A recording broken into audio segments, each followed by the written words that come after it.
Now let's just finish off with Derek's top tips on servicing, which are on the board here. So let's start at number 1 and let's have a look at what I think are the things you should be doing on a full service of a condensing boiler. Let's start number 1 then, shall we? Number 1, always make sure you have the manufacturer's instructions to hand before you start any work. Number 2, carry out a visual inspection of the appliance and make sure you carry out the safe to touch test before you touch the appliance, any pipework or even the gas meter. Number 3, bit controversial, but carry out a tightness test and do a visual assessment of the gas meter and its associated pipework. Number 4, always check that the boiler is working on central heating and hot water before you actually touch the appliance, because you don't want to be falling into the trap it was working before you touched it. Number 5, check all the safety devices on the appliance, making sure they work to the manufacturer's instructions.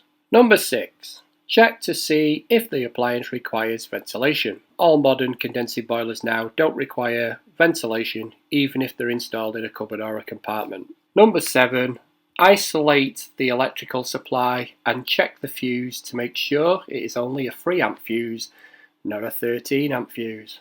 And the most important one, number 8, always service the appliance to the manufacturer's instructions. Number 9, gas rate the boiler on central heating and hot water, because you will need to check its heat input.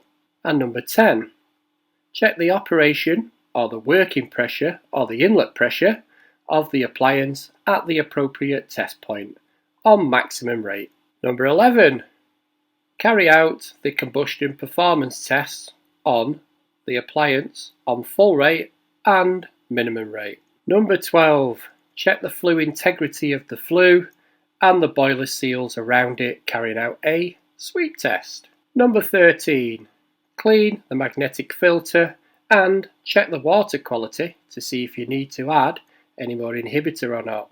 Number 14, check any other appliances you have encountered while carrying out the service according to Appendix 5 of iGEM G11 Edition 2.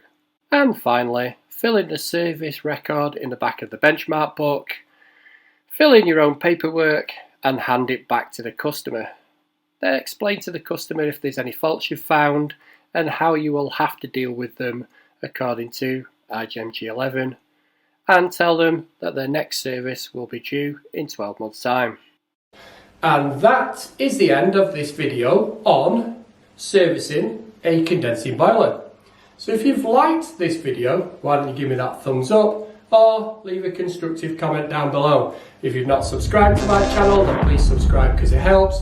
And don't forget to hit that notification bell, because you do want YouTube to tell you that we upload videos on Mondays and Wednesdays.